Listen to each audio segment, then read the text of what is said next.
Intro. The USS Arizona, a battleship constructed for the U.S. Navy in the mid-1910s, was named after the 48th state.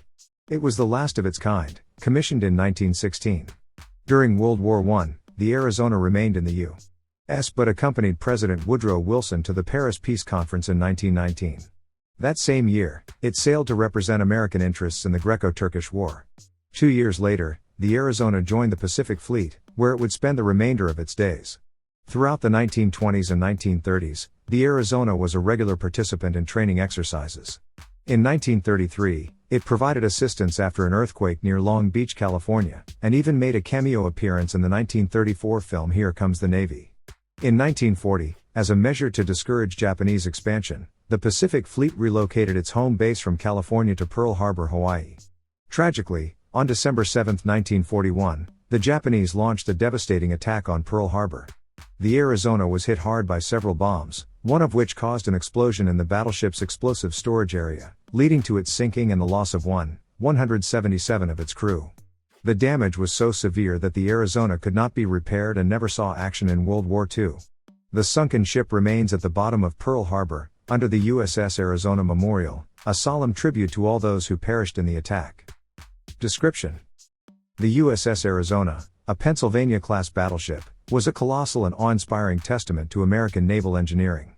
Dwarfing its predecessors, it stretched over 600 feet in length, boasting a beam of nearly 100 feet at the waterline. When fully loaded, it plunged to a draft of nearly 30 feet, making it roughly 25 feet longer and an astounding 4,000 tons heavier than older battleships.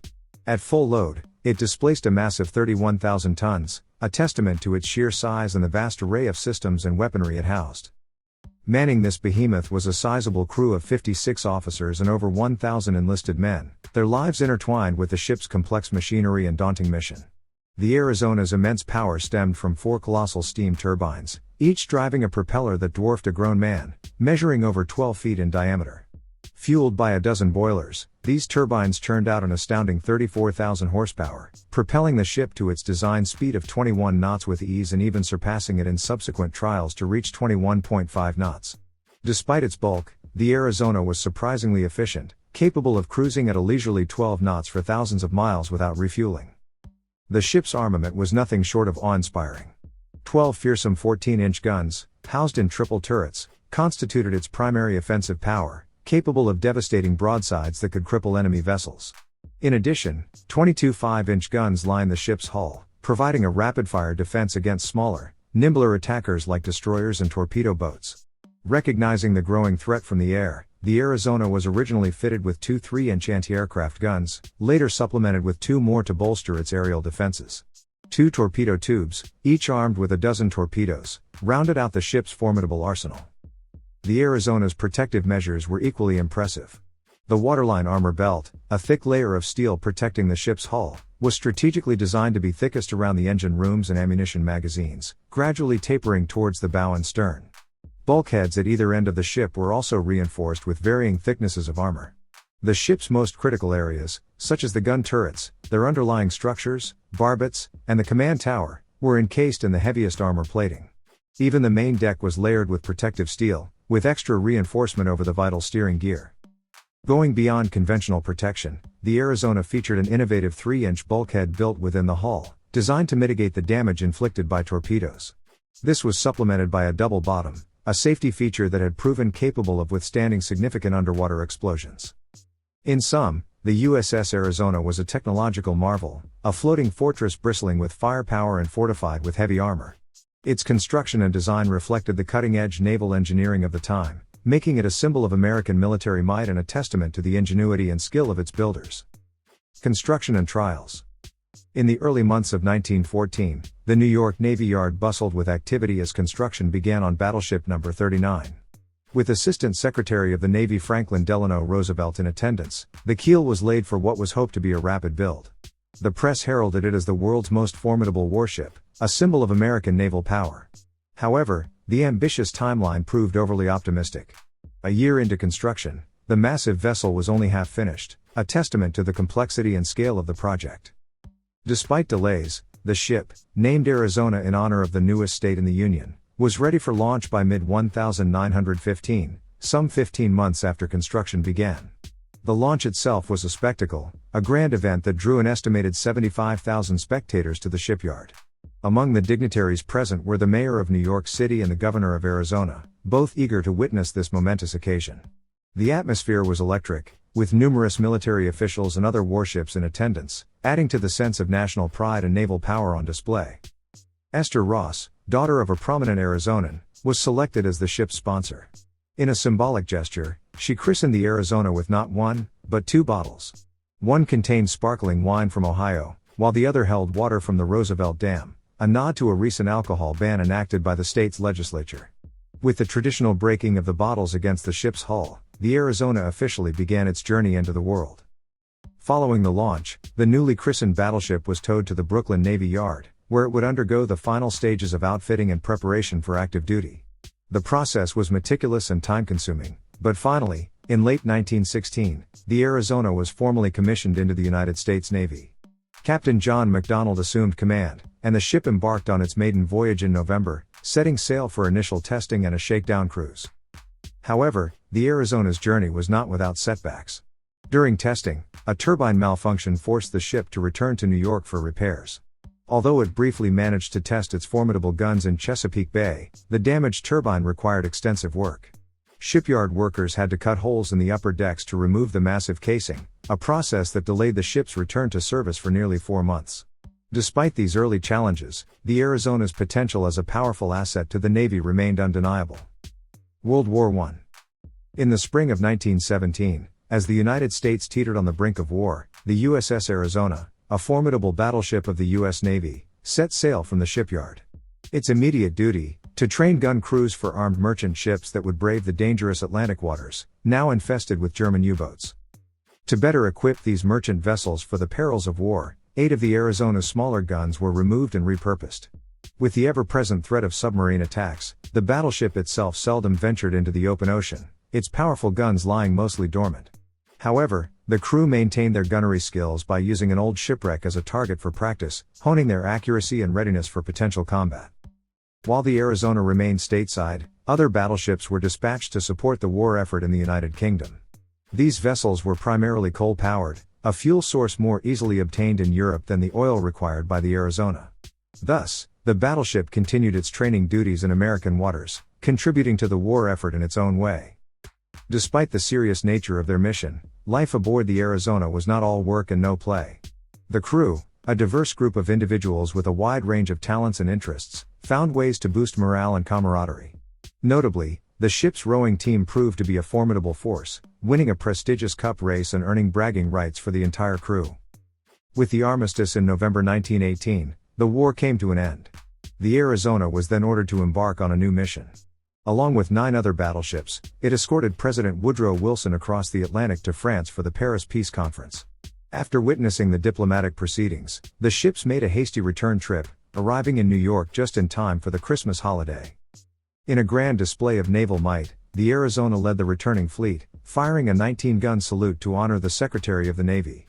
The battleship, along with many others, remained anchored near New York City for several weeks, serving as a floating museum for the public. Visitors flocked to the ship, eager to witness the power and majesty of these modern leviathans, and to express their gratitude to the sailors who had served their country. Post-war and the 1920s. In January 1919, the Arizona sailed to familiar Caribbean waters, where its crew continued a tradition of excellence, once again clinching the Battenberg Cup in a rowing competition. However, the celebratory mood was short-lived as political tensions between Greece and Italy over the city of Smyrna reached a boiling point. Responding to the escalating crisis, the Arizona was swiftly deployed to the region, charged with safeguarding American interests and providing a safe haven for U.S. citizens caught in the crossfire of the unrest. As the situation stabilized, the battleship made a brief stop in Istanbul, a city steeped in history, before charting a course back to its home shores in June. Upon returning to New York, the Arizona underwent a period of extensive maintenance and modernization. Several of its guns were removed to optimize its configuration, and its fire control system received significant upgrades, enhancing the ship's accuracy and responsiveness in combat situations. By January 1920, the refit was complete, and the revitalized Arizona embarked on another training mission in the Caribbean. This time, the ship was equipped with a cutting-edge aircraft launching platform, demonstrating the Navy's growing interest in naval aviation. In June, the Arizona participated in the prestigious Naval Academy graduation ceremonies, marking a significant event in the lives of aspiring naval officers. August brought a new chapter for the Arizona as it was designated the flagship of Battleship Division 7, a symbol of its importance within the fleet. However, it wasn't until later in the year that the ship was fully outfitted to accommodate an admiral and his staff. In early 1921, the Arizona joined other vessels in an impressive naval procession, transiting the Panama Canal to link up with the Pacific Fleet. This momentous journey culminated in a week-long visit to Peru, where the combined fleets conducted joint exercises to hone their combat skills. Returning briefly to the Atlantic for routine maintenance, the Arizona soon made its way back to the Pacific, establishing a new home port in San Pedro, California. The remainder of the 1920s saw the Arizona engaged in a series of routine drills and exercises, including the annual fleet problems. These large-scale war games simulated various combat scenarios, helping to prepare the Navy for potential future conflicts. The ship also participated in a notable naval review for President Warren G. Harding in 1923, a solemn occasion that was tragically overshadowed by the president's untimely death shortly thereafter. However, amidst this routine, the Arizona encountered an unexpected and scandalous episode in early 1924. A female stowaway was discovered aboard the ship, having bartered sexual favors for a clandestine passage to California. Upon discovery, she was promptly returned to New York, but the incident triggered a series of disciplinary actions against several crew members. Notably, the future Admiral Arleigh Burke, then a young ensign, received a reprimand for his involvement in the affair. Modernization. In early 1929, following its participation in a major naval exercise known as Fleet Problem 9, the USS Arizona entered the Norfolk Navy Yard for a comprehensive overhaul and modernization. This extensive refit aimed to enhance the battleship's capabilities and extend its service life. The modernization process was comprehensive and involved a wide range of upgrades and modifications. One of the most noticeable changes was the replacement of the ship's old hyperboloid cage masts with new tripod masts, which provided a more stable platform for the newly installed fire control directors. These directors, equipped with advanced optical systems, allowed for more accurate targeting of the ship's main and secondary armament. In terms of firepower, the Arizona underwent a significant transformation. The number of 5-inch guns was reduced to 12, and the remaining guns were repositioned one deck higher, improving their effectiveness in rough seas. To enhance the ship's anti-aircraft capabilities, 8 new 25 caliber 5-inch anti-aircraft guns replaced the original 3-inch guns.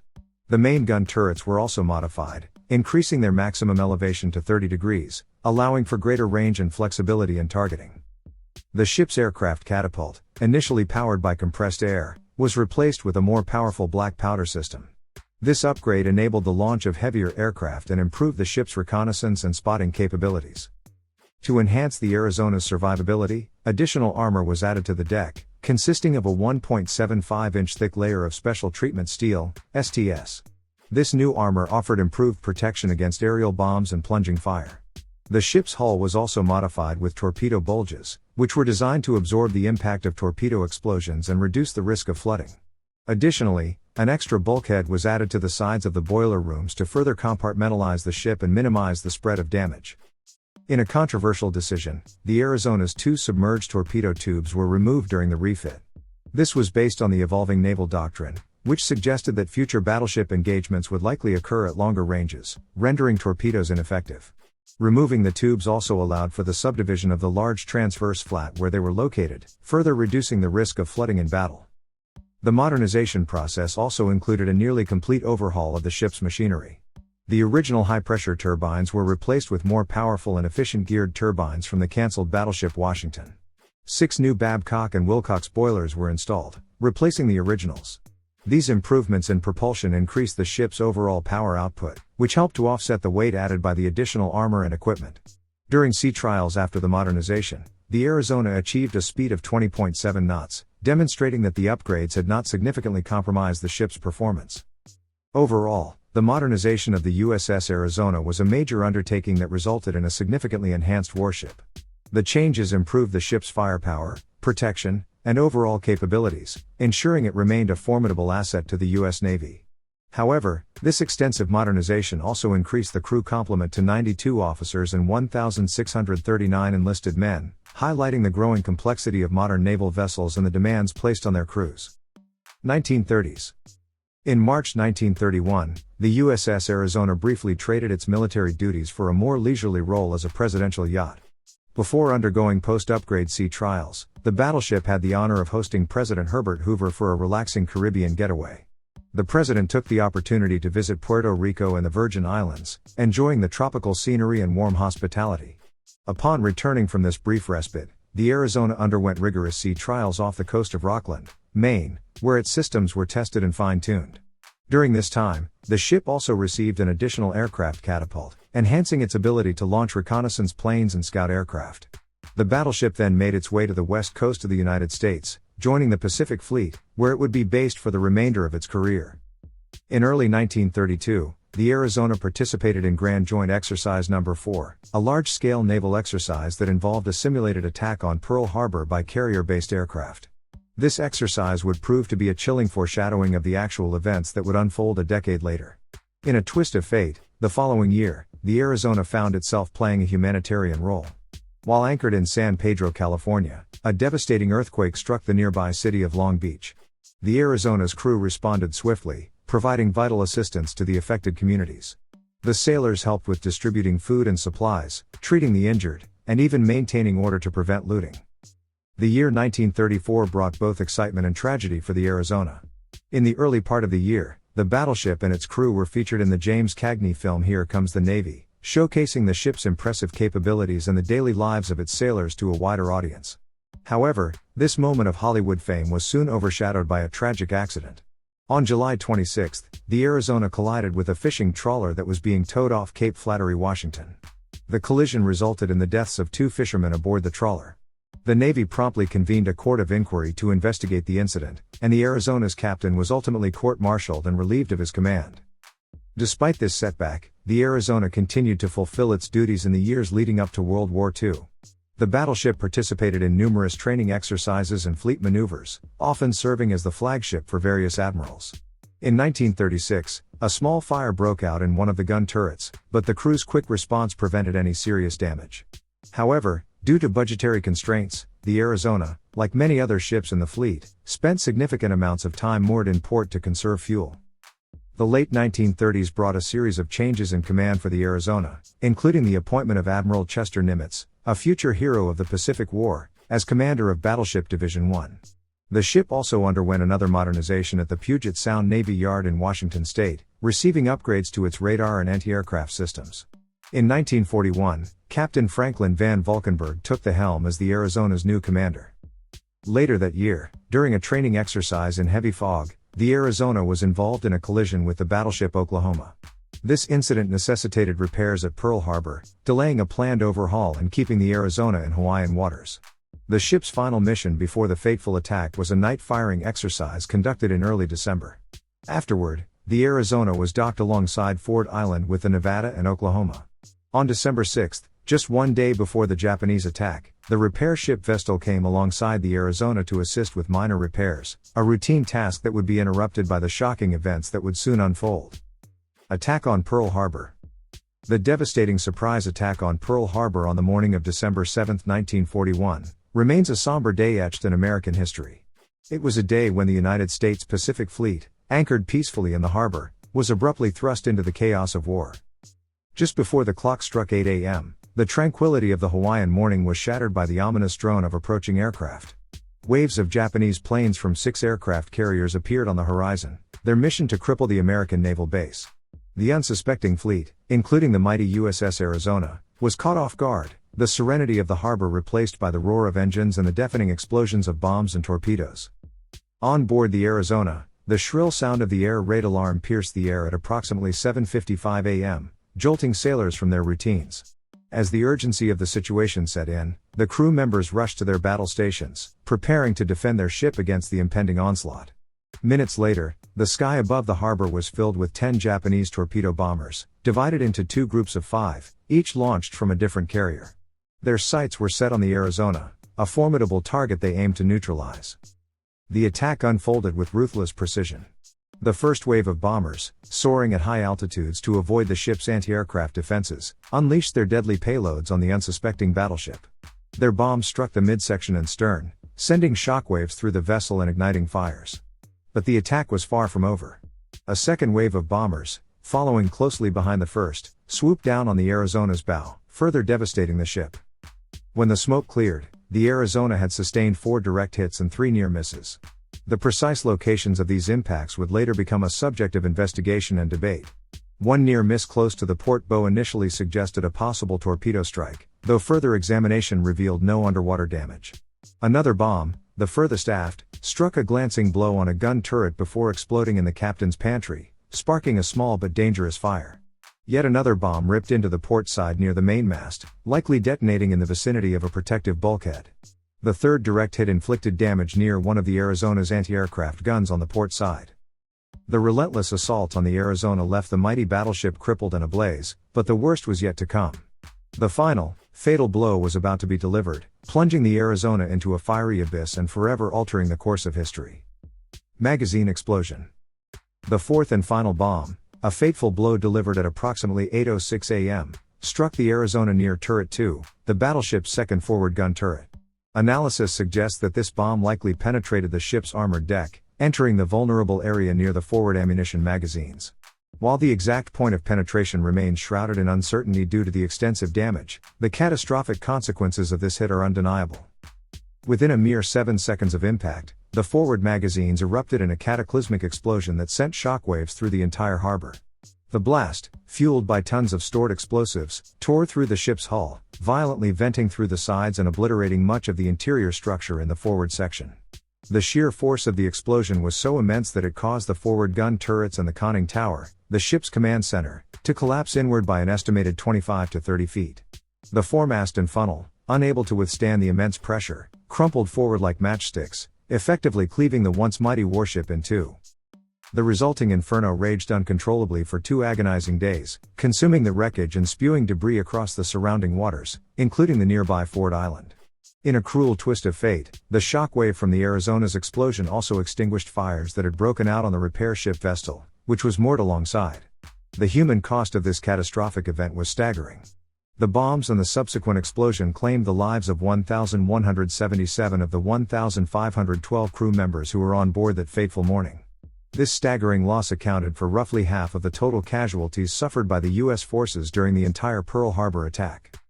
The exact cause of the magazine explosion that doomed the Arizona has been the subject of much debate and analysis. 2 primary theories have emerged over the years. The first posits that the bomb detonated near the black powder magazine used for the ship's saluting guns and catapult charges. The intense heat and shockwave from this initial explosion could have then triggered a chain reaction, igniting the much larger stores of smokeless powder used for the main guns. A 1944 Navy report lent credence to this theory, suggesting that a hatch leading to the black powder magazine may have been left open, potentially allowing flammable materials to be stored nearby, thus contributing to the disaster. The second theory proposes that the bomb penetrated the armored decks and detonated directly within one of the starboard magazines for the main armament. However, smokeless powder, the propellant used in the main guns, is notoriously difficult to detonate. This has led some experts to question the plausibility of this scenario. However, proponents of this theory point to the fact that the time elapsed between the bomb's impact and the catastrophic explosion was far shorter than the typical burn time for smokeless powder to reach detonation levels. Despite decades of investigation and analysis, a definitive answer to the question of what caused the Arizona's magazine to explode remains elusive. The surviving physical evidence is simply insufficient to provide a conclusive explanation. The true cause may forever remain a mystery, a poignant reminder of the chaos and destruction that engulfed Pearl Harbor on that fateful December morning. Awards and recognition. Amidst the devastation and loss that followed the Pearl Harbor attack, stories of heroism emerged. Several sailors were awarded for their extraordinary bravery and selfless actions in the face of danger. Lieutenant Commander Samuel G. Fuqua, the ship's damage control officer, received the highest military honor, the Medal of Honor, for his courageous leadership during the crisis. He tirelessly battled the raging fires that engulfed the ship and worked tirelessly to evacuate survivors from the sinking wreckage. The tragedy also claimed the lives of 2 high-ranking officers who were on board the Arizona, Rear Admiral Isaac C. Kidd and Captain Franklin Van Valkenburg. Both men were posthumously awarded the Medal of Honor for their unwavering commitment to duty. Kidd, a seasoned veteran, became the first flag officer to be killed in the Pacific War, while Van Valkenburg, the ship's captain, was last seen on the bridge, bravely attempting to defend his vessel and crew as the fatal explosion ripped through the ship. In the aftermath of the attack, the Arizona, battered and broken, was declared temporarily out of service. Its removal from the Naval Vessel Register in 1942 confirmed the grim reality that the ship, once a symbol of American naval might, was now a total loss. The damage inflicted by the magazine explosion was so extensive that salvaging the entire ship was deemed impossible, unlike some of the other vessels sunk in the harbor. Efforts were then focused on recovering what could be saved. Throughout 1942, the Arizona's remaining superstructure, the part of the ship above the waterline, was dismantled and scrapped. The massive main gun turrets, too heavy to be easily recovered, were salvaged over the next year and a half. Two of these turrets, removed from the aft of the ship, found a new purpose as land-based coastal defense batteries for the U.S. Army. One, named Battery Arizona, was sadly never completed. The other, Battery Pennsylvania, was operational but only fired its guns once, a symbolic gesture on Victory in Japan Day in 1945, marking the end of World War II. The two forward turrets, however, were left in place on the sunken wreck as a somber reminder of the ship's sacrifice. The guns from one of these turrets were later salvaged, meticulously repaired, and then installed on the battleship Nevada. In a remarkable turn of events, these very same guns would go on to rain fire upon the Japanese islands of Okinawa and Iwo Jima during some of the fiercest battles of the Pacific War, giving the Arizona's legacy a new and unexpected chapter. Arizona Memorials. In contrast to popular belief, the USS Arizona is not an active commission, unlike the iconic USS Constitution. While the National Park Service manages the remains, the U.S. Navy retains official ownership, granting the Arizona the unique privilege of flying the American flag as if it were still a commissioned vessel. The submerged hulk of the Arizona has been transformed into a poignant memorial, a solemn testament to the lives lost during the Pearl Harbor attack. Since 1950, a tradition of raising the American flag over the wreckage has been observed, honoring the fallen sailors and Marines. In 1962, the site was officially designated as a national shrine, and a memorial structure was erected above the sunken hull. This memorial houses a somber chamber with a marble wall bearing the names of all 1,177 crew members who perished in the attack, forever etching their sacrifice in stone. In recognition of its historical significance, the sunken ship was declared a National Historic Landmark in 1989, further solidifying its status as a sacred space. The Arizona continues to serve as a final resting place for many veterans. Survivors of the attack have the option of having their ashes interred within the ship's hull, while others who served on the Arizona may choose to have their ashes scattered over the waters above the wreckage. Despite the ravages of time and the removal of certain sections of the ship, the base of one of the Arizona's turrets remains visible above the waterline, a silent witness to the events of that fateful day. The passage of time has not healed all wounds, as oil still seeps from the sunken hull, a constant reminder of the tragedy. Efforts have been made to map the wreckage and mitigate the environmental impact of the oil leakage, ensuring the site's preservation for future generations. Beyond its watery grave, the legacy of the Arizona lives on through various artifacts displayed across the country. A bell recovered from the ship now hangs in the bell tower of the University of Arizona and is ceremoniously rung after each home football game victory. In Phoenix, a gun, mast, and anchor from the battleship serve as powerful reminders of its service and sacrifice. Other artifacts, including items from the ship's silver service, are preserved and exhibited at the Arizona State Capitol Museum. To further honor the Arizona's memory, the Navy established the USS Arizona Memorial Trophy, a prestigious award presented every 2 years to the ship that demonstrates exceptional combat readiness in key areas. This bronze trophy, a gift from the citizens of Arizona, stands as a symbol of the ship's enduring legacy and the ultimate sacrifice made by its crew. The last living link to the Arizona, Lucander, passed away in April 2024 at the age of 102, marking the end of an era and reminding us of the importance of preserving the memory of those who served on this iconic battleship.